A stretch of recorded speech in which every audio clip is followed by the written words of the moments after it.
जोहार नमस्कार। झारखंड समेत देश दुनिया की तमाम बड़ी खबरों में से कुछ प्रमुख खबरों पर आइए नजर डालते हैं। जोहार दर्शकों, स्वागत है आपका आज के ताज़ा समाचार बुलेटिन में। हम आपके लिए लेकर आए हैं झारखंड और देश दुनिया की बड़ी एवं महत्वपूर्ण खबरें। तो चलिए बिना देर किए शुरू करते हैं।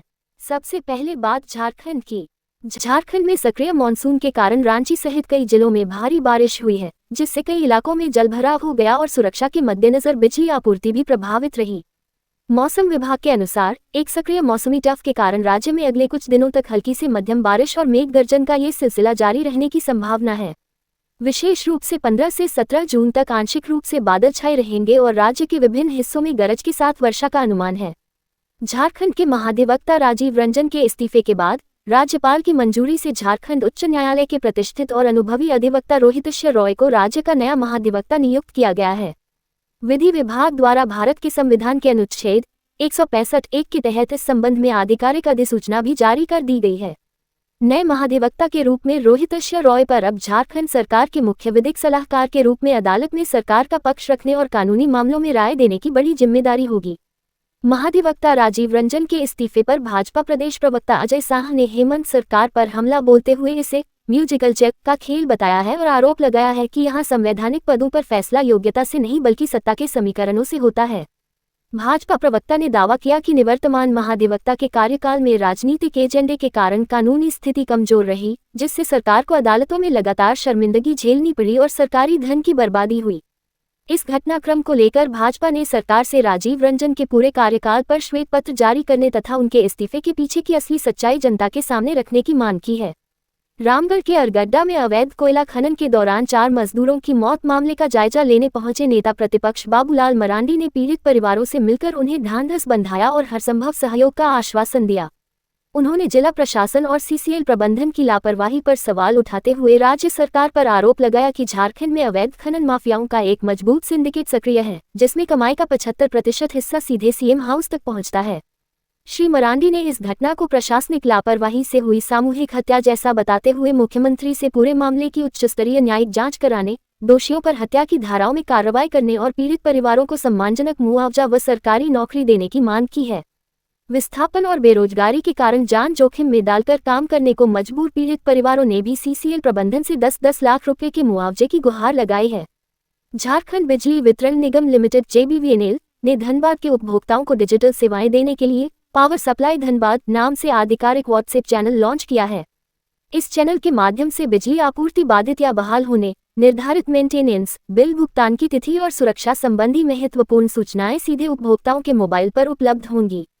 विभाग द्वारा जारी QR कोड को स्कैन करके या व्हाट्सएप पर सर्च करके उपभोक्ता आसानी से इस चैनल से जुड़ सकते हैं, जिससे उन्हें अब सटीक जानकारी के लिए बार बार हेल्पलाइन या कार्यालय पर निर्भर नहीं रहना पड़ेगा।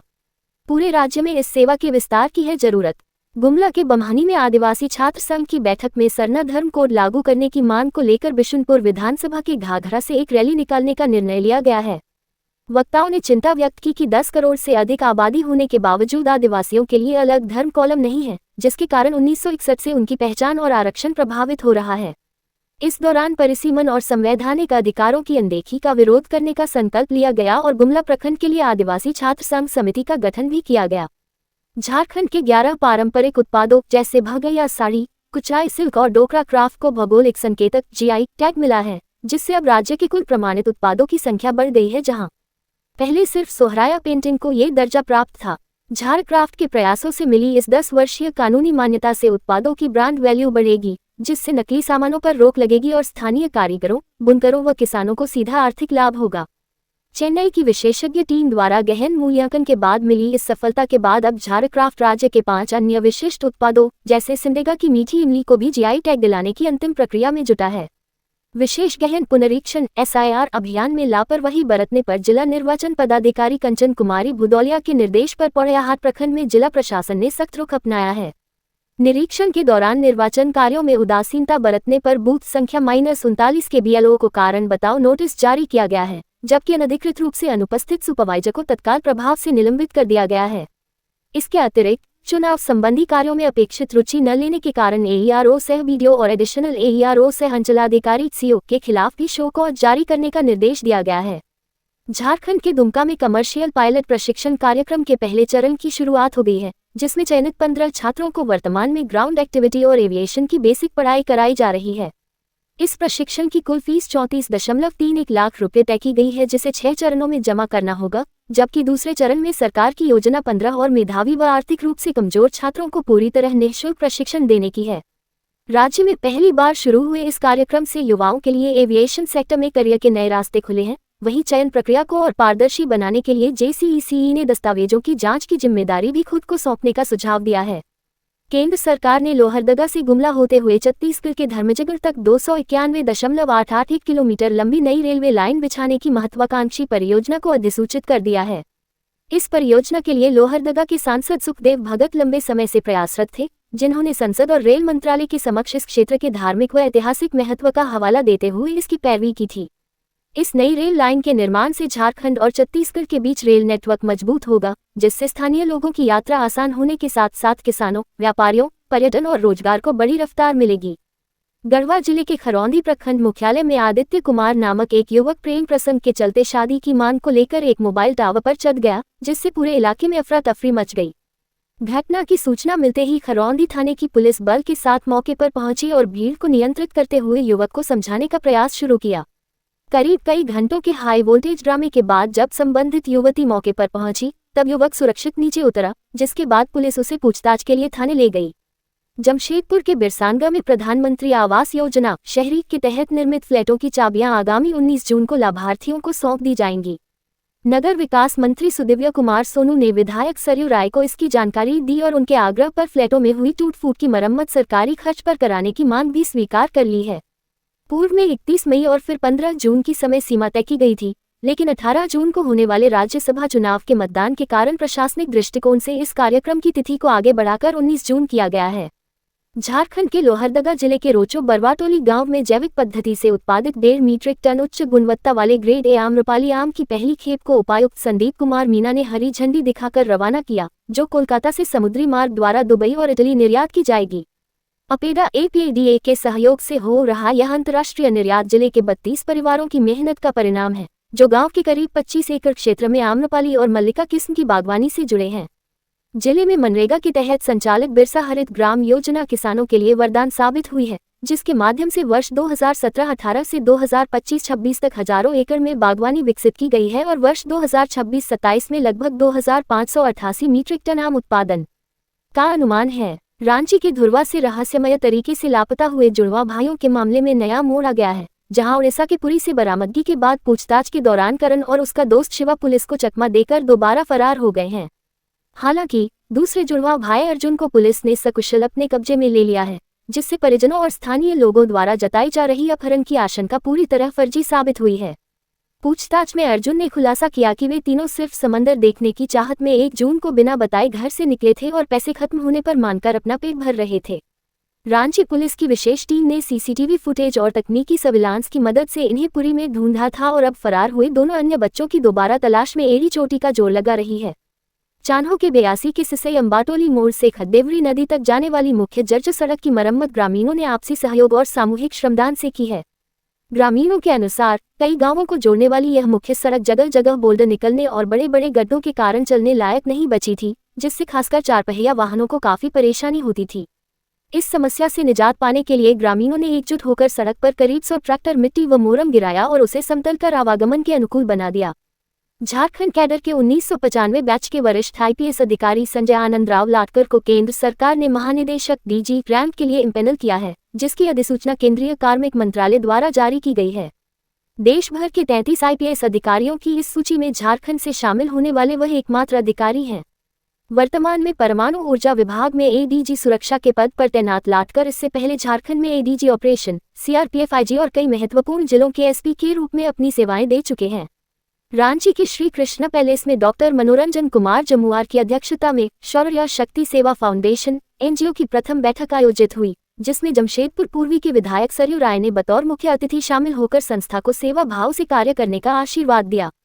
बैठक में संस्था के उद्देश्यों को स्पष्ट करते हुए पदाधिकारियों ने कहा कि इसका मुख्य लक्ष्य लाभ कमाना नहीं, बल्कि भारतीय चिंतन के माध्यम से विद्यार्थियों को नैतिक शिक्षा देना, महिलाओं को वित्तीय व तकनीकी रूप से सशक्त करना और समाज के वंचितों तक मदद पहुंचाना है। संस्था के सचिव धर्मेंद्र तिवारी और कोषाध्यक्ष स्वाति सोनी ने छोटे छोटे रचनात्मक कार्यों से शुरुआत करने, अधिक से अधिक लोगों को जोड़ने और जल्द ही आगामी 6 महीनों के कार्यक्रमों की रूपरेखा तैयार करने का संकल्प जताया। इस अवसर पर कई गणमान्य प्रोफेशनल्स, अधिवक्ताओं और महिला सदस्यों ने सामाजिक चेतना पर अपने विचार रखे तथा सभी सदस्यों ने शुद्ध अंतःकरण से समाज सेवा करने का संकल्प पत्र भरा। अब देखिए राष्ट्रीय एवं अंतर्राष्ट्रीय सुर्खियां। अमेरिका ईरान के बीच शांति समझौते और होर्मुज जलदमरुमध्य से नाकेबंदी हटाने की घोषणा के बाद अंतर्राष्ट्रीय बाजार में ब्रेंट क्रूड का भाव लगभग 3.9% गिरकर $84 और अमेरिकी क्रूड 4.8% गिरकर $81 प्रति बैरल पर आ गया है। राष्ट्रपति डोनाल्ड ट्रंप और ईरान दोनों ने इस समझौते की पुष्टि कर दी है, जिस पर 19 जून को स्विट्जरलैंड में औपचारिक हस्ताक्षर होने की संभावना है। अपनी जरूरत का लगभग 88% कच्चा तेल आयात करने वाले भारत को भी वैश्विक कीमतों में आए इस कमी का सीधा फायदा मिल सकता है, जिससे घरेलू स्तर पर पेट्रोल डीजल के दाम घटने की उम्मीद है। हालांकि ऊर्जा विशेषज्ञों का मानना है कि समुद्री सुरंगों को हटाने और क्षतिग्रस्त ढांचे की मरम्मत के कारण आपूर्ति सामान्य होने में समय लगेगा, जिससे आने वाले महीनों या गर्मियों के अंत तक तेल की कीमतें फिर से बढ़कर $100 प्रति बैरल के पार जा सकती हैं। अमेरिकी राष्ट्रपति डोनाल्ड ट्रंप द्वारा अमेरिका और ईरान के बीच शांति समझौते की घोषणा के बाद कतर, तुर्की, ब्रिटेन, जर्मनी और फ्रांस सहित दुनिया भर के नेताओं ने इसे कूटनीतिक सफलता बताते हुए इसका स्वागत किया है। पाकिस्तान, कतर और सऊदी अरब की मध्यस्थता से तैयार हुए इस समझौते पर 19 जून को स्विट्जरलैंड में औपचारिक हस्ताक्षर किए जाएंगे, जिसके बाद इसके मसौदे को पूरी तरह सार्वजनिक कर दिया जाएगा। वैश्विक नेताओं ने इस समझौते को वैश्विक अर्थव्यवस्था, पश्चिम एशिया में स्थिरता और होर्मुज जलदमरुमध्य को बिना शर्त दोबारा खोलने के लिए बेहद महत्वपूर्ण बताया है। साथ ही ब्रिटेन और फ्रांस ने समुद्री मार्गों से बारूदी सुरंगें हटाने व यातायात सामान्य करने में सहयोग की पेशकश की है। अमेरिकी राष्ट्रपति डोनाल्ड ट्रंप ने बेरूत पर हुए इजरायली हमले पर नाराजगी जताते हुए इसे बेमतलब का बताया है, खासकर ऐसे समय में जब अमेरिका और ईरान शांति समझौते के बेहद करीब हैं।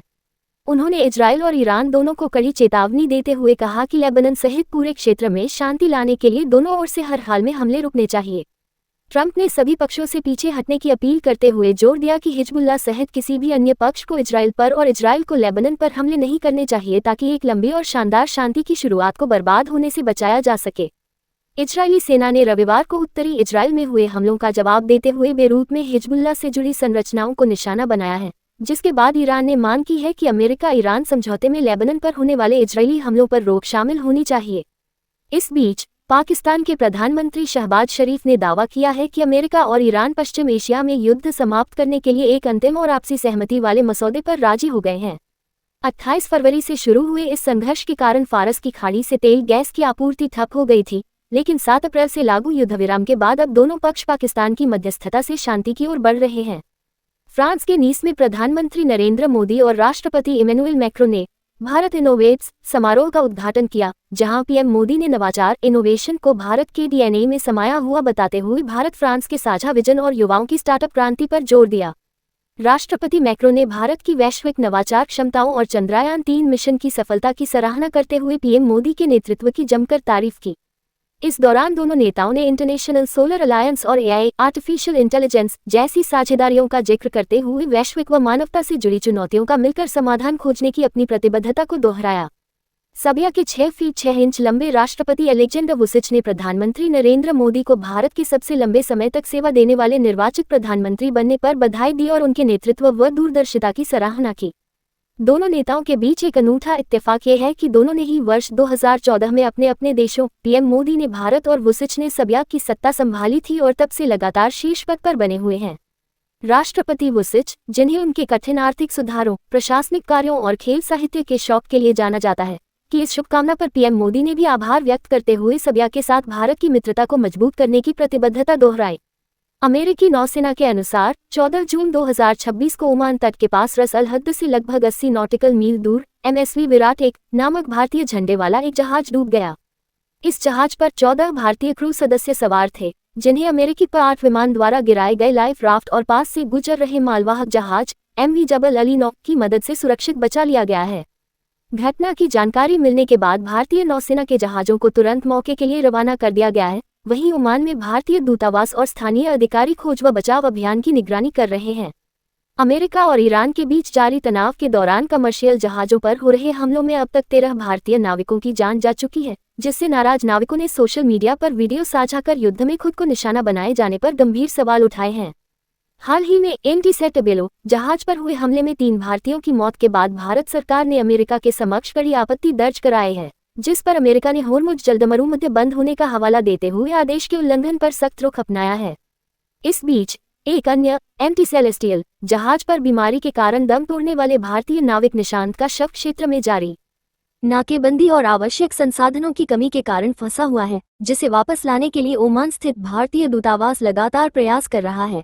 बांग्लादेश के बोगोरा जिले के मोकमतला इलाके में अज्ञात बदमाशों ने एक ही रात में 3 हिंदू मंदिरों, शिव मंदिर, शीतला मंदिर और महाशमशान मंदिर में तोड़फोड़ कर कई मूर्तियों को क्षतिग्रस्त कर दिया है।